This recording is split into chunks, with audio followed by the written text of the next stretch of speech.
I invite you to immerse yourself in a fascinating lecture delivered by Neville Goddard on March 17, 1969. In this discourse, we will explore a profound and transformative concept, bearing one another's burdens. Prepare to discover how, through the power of our thoughts and imagination, we can make a significant difference in the lives of others by assuming their challenges and difficulties. Imagine for a moment the potential that lies in helping someone who is struggling to survive, simply through the psychological act of representing them to ourselves in a positive and hopeful manner. Neville will guide us on this journey of discovery, revealing how our visualization can become a transformative reality for those around us. As we delve into this captivating vision, we will challenge our preconceived beliefs and open the doors to a new understanding of the immense power our imagination possesses. I encourage you to stay until the end of this video, as profound and enriching revelations await you. Before we continue, I would like to request your active participation in this content. If you are enjoying this introspective and revealing journey, I invite you to leave a like and share this video so that more people can benefit from these powerful ideas. Additionally, I would greatly appreciate hearing your reflections and opinions in the comments section. Your interaction is crucial for the growth of this channel and for the dissemination of transformative knowledge. I thank you in advance for your support and invite you to continue exploring these fascinating concepts together. The Bible, that practical and wisdom-filled book, tells us the story of a man named Simon, who carried the cross behind Jesus. The name Simon holds a profound meaning: to listen with understanding and to assent to what has been heard. Jesus, on the other hand, represents our own wonderful human imagination. The Gospels narrate the events that unfold within the soul of Jesus, experiences that only he can see and hear. Through these transformative experiences, Jesus arrives at the certainty that he is not merely the Son of God, but God himself incarnate. However, when he shares his story, few accept it, as his experience of the scriptures differs notably from the traditional interpretations of priests and rabbis. Nevertheless, Simon understands the truth behind what has happened and decides to carry the cross voluntarily. We are instructed to bear one another's burdens, thus fulfilling the law of Christ. This law, described in the Sermon on the Mount, is of a psychological nature. Christ tells us in Matthew 5, "You have heard that it was said, 'You shall not commit adultery.' But I say to you that everyone who looks at a woman with lustful intent has already committed adultery with her in his heart." In the scriptures, the words heart and soul are synonymous. When we are exhorted in Psalm 4 to commune with our heart upon our bed, we are not dialoguing with ourselves, and in that intimate communion, the commission of the act itself is not recorded. Christ, I reveal to you, is imaginary, and you bear his burden. What you do to one of these little ones, you do to him. Paul, understanding the true meaning of Christ, stated, "From now on, we regard no one according to human standards." Even though we once regarded Christ from an earthly perspective, we do so no longer. Paul realized that Christ was the pattern of salvation buried within every child born of woman. He was not seeking a diminutive Christ, but the universal cosmic Christ present in all beings. There is only one Christ.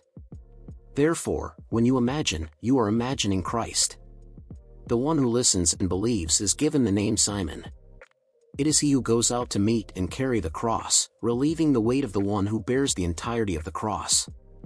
Each human being is a cross, collectively forming the cross that supports the cosmic Christ. When someone hears the story and believes in it, they emerge to alleviate the burden of each individual cross. Upon witnessing someone struggling to pay rent or buy food due to financial difficulties, Simon lifts their cross. By visualizing a man employed with a decent salary, he does so knowing that he does it for himself, for there can be no other. As a psychological act, he represents himself in the place of the other as he would wish to see them. By convincing himself that what is imagined is true, it becomes reality. Simon does not move across from one point to another in space. He dedicates his life to following Christ while carrying the cross and relieving the weight of humanity. Many men fall behind because no one believed they could be different from what they appear to be. Fortunately, I had a mother who would take me aside and convince me that I was her favorite. She would say to me, "You're going to make mommy very proud of you, aren't you?" And I, of course, would respond, "Yes, Mommy." At that moment, I had long white curls, and she would wrap my hair around her finger, kiss me, and send me on my way. Then, she would call the next one to do the same. Mommy told the same story to each of us. We only discovered what she had done when we all grew up, but by then, she had already fulfilled her purpose. Many men fail today because no one believed they could be different. That's why I tell you, if you believe there is only one, it is a single cross that you will lift. You will raise the cross of another who presents themselves before you and, like Simon, follow your imagination until its realization. Every child born of woman is an animated cross enlivened by Christ Jesus. So, when you alleviate the burden of a baby or someone older, you do it for yourself. By bearing one another's burdens, you fulfill the law of Christ, because when you do it to one of these little ones, you do it to me. If you believe in me and put your belief into practice, you are carrying the cross. But if you are so absorbed in your own limited world that you cannot see the other as a projection of yourself, you do not believe in me and will not be a Simon. Only when you believe and act will you carry the cross as Simon, enter the temple in spirit, take the child in your arms, and say, "Lord, now let your servant depart in peace according to your word, for my eyes have seen the salvation of God," referring to the child mentioned in the book of Luke. The creative power of God is symbolized as the bare arm in the book of Isaiah. In this wonderful chapter 53, the prophet speaks of the revelation of the arm of God as the salvation of the world. When the prophecy is fulfilled, it may seem like a betrayal, but I ask you, what did Judas betray? He betrayed the messianic secret of Jesus and the place where he could be found. A secret must be heard before it can be revealed. I betrayed the messianic secret in my book titled Having Experienced the Role of Jesus. I recorded my experiences so that anyone who comes after me, while I am in this sphere, may know the secret. The messianic secret differs from what the priesthoods of the world believe. Jesus is not a small man who comes from outside to save humanity. Jesus emerges from within, as he is a pattern that reveals and illustrates the individual as the Son of God who is God himself. Knowing the scriptures, when the visions manifested in me, I sought to discover how they fit together. I have shared my experiences with all those willing to listen, and those who hear them with understanding and accept them become Simon, the one who takes up the cross and relieves the burden of the cosmic Christ. When you encounter someone unemployed and take a moment to imagine them employed, you become Simon. Practice this art daily, take up your cross, and release each one from what they appear to be. This is how you bear one another's burdens and fulfill the law of Christ, which is completely imaginative. If you listen to this message with understanding, you will go out and fulfill the law of Christ. If you do not understand me, you may disagree, but I tell you that this is the most incredible story that can be told. You do not need a brilliant mind to accept it. In fact, the more brilliant your mind, the less likely you are to believe in this concept. But I tell you it is true. Whoever accepts it will one day experience the scriptures within themselves. The gospel is nothing more than what happened within the soul of Jesus, who is Jehovah, who is the Lord within you. Jesus is the consciousness of being, the I am. It is the one who hears the story and either accepts or rejects it. If you think of a man who lived 2,000 years ago when I use the word Jesus, you will not see Jesus in everyone. Jesus is the deeply latent consciousness that carries a tremendous burden, like a dream. If you accept my story, Jesus will begin to awaken when you lift his burden and carry the cross behind your imagination. Simon is first apprehended, and then the cross is placed upon him as an individual who understands what he heard. If you truly believe in me, you will not pass anyone without doing something to alleviate their burden. Taking up your cross, you represent them to yourself as you would like to see them, and as you convince yourself, they will become that, even if they never know what you did. Things happen in their world, and they become what you conceive, without knowing who did it. But who did it? Christ, because in the world, there is only Christ. You cannot take credit for it because you are doing it only for yourself. By representing the other as you would like to see them, you are alleviating their burden, fulfilling the law of God. And when your time is fulfilled, you will enter the temple and find the sign of the birth of your creative power, as a child wrapped in swaddling clothes. Then, the arm of God, creating all things, is revealed in you, and from that day forward, whatever you imagine will come to pass. I don't care what it is. I ask you to reflect on this thought and follow Simon's pattern. Alleviate someone else's burden today, and perhaps tomorrow, you can alleviate your own as well. Don't let another carry your burden because there is no other. Lift it from yourself and follow Jesus Christ, your own wonderful human imagination. The dream of life begins with the call of Abraham and reaches its climax, fulfilled in Jesus Christ. Everyone will experience this climax, descend, and leave this sphere to join the heavenly brotherhood that contemplates this world of death, saying, "What seems to be is to those to whom it seems to be." Take this little statement, what seems to be is to those to whom it seems to be. You can assume any state and persuade yourself that it will be so. Torments, despair, and eternal death will also appear, but divine mercy extends beyond and redeems man in the body of Jesus. In the end, there is only one body, only one Lord, and you are that one, Jesus Christ. You will use that resurrected body as your own, and you will be the only spirit that inhabits it.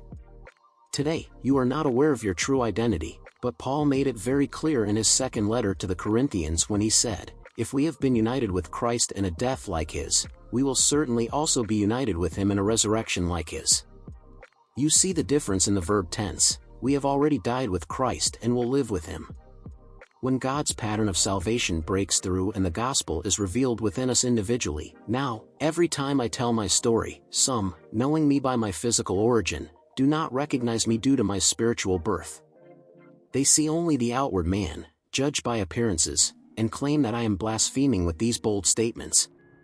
But some believed in me and became Simon, lightening the burden and transforming the lives of those they encounter. No matter how it may seem, whether you desire more money, better health, or a state of marriage, Simon simply listens to your desire as granted and goes on his way, believing that he has heard it. Now it is a physical fact that will confront him in the near future. He never seeks thanks, but he knows that his desire must be fulfilled because he carried the burden on his shoulders and believes in his wonderful human imagination. When you hear and believe in God's pattern of salvation, you are believing in Jesus. Everyone contains this pattern, so everyone is Jesus. Don't let anyone be distressed. Don't give from your pocket, but give them all the desires of their heart with your imagination. You could give money from now until the end of time and not give of yourself. Only when you imagine for the other are you truly giving, and by believing in the reality of what you imagine, you are lightening the burden you were called to carry, thus fulfilling the law of God. When you feel the joy of having done it, don't wait for the phone to ring, just go on your way and lighten the burden of another and then another. An artist friend recently told me about a job he did for a friend but was not paid according to the verbal agreement.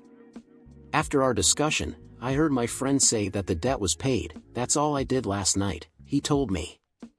Apparently, out of nowhere, the man went to his house and handed him a check for the agreed amount.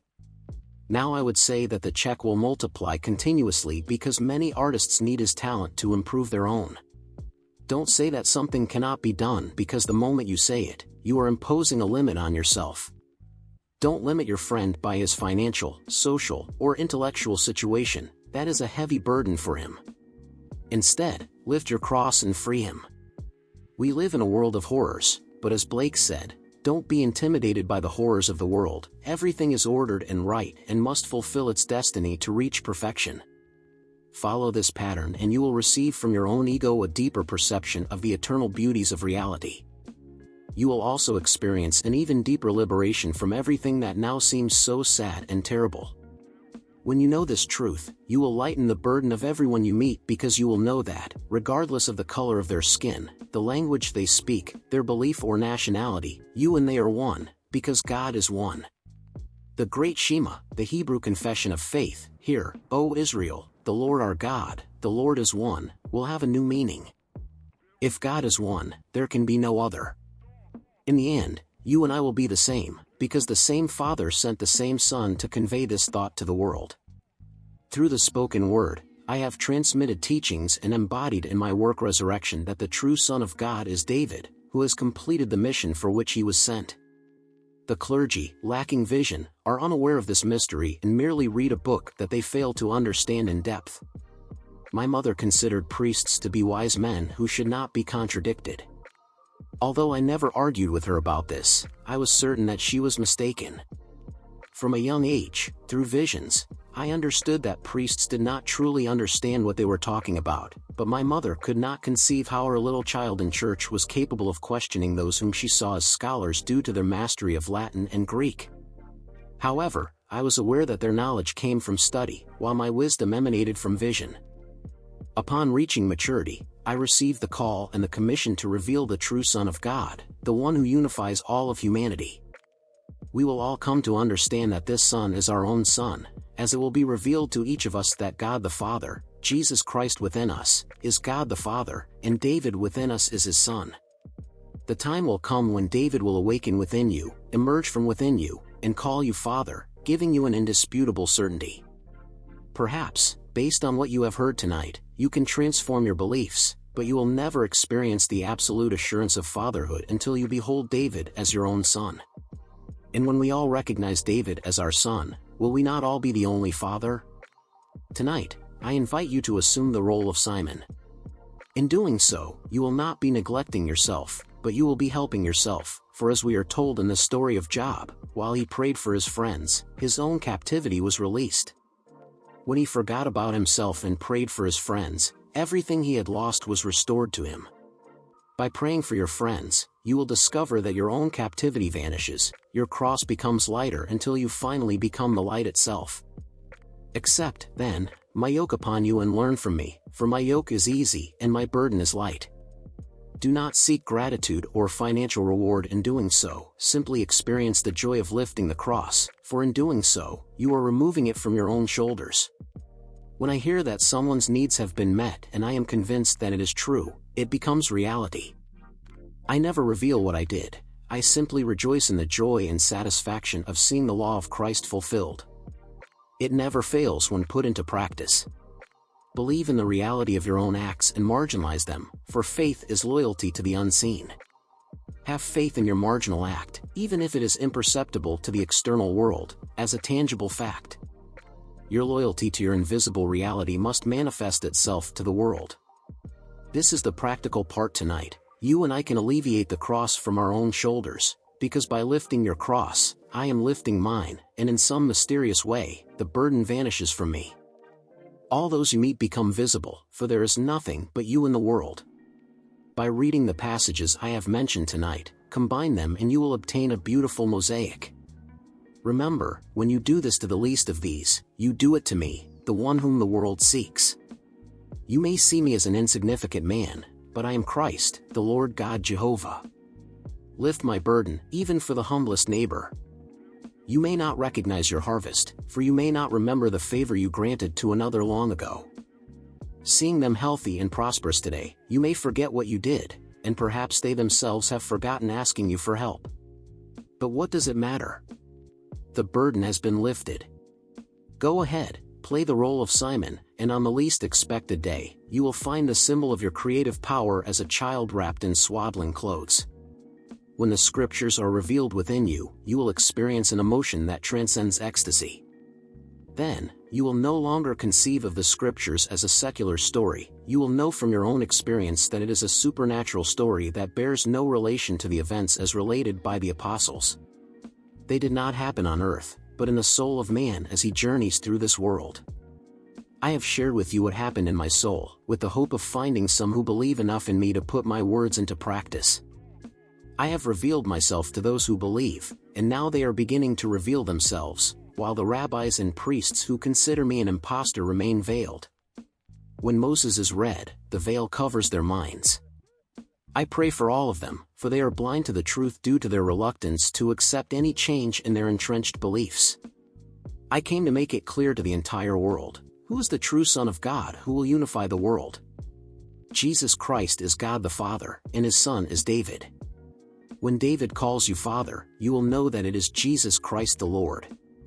If I am God the Father, who is my son David? I tell you that David is not a physical being, in spirit, he calls you Father, and thus the scripture is fulfilled. Everyone will be called Father by that being who is David, and if he calls you Father, he calls me Father.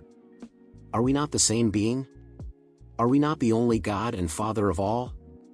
I assure you that, without losing your individual identity, you will understand that you and I are one. Now, let us enter into silence,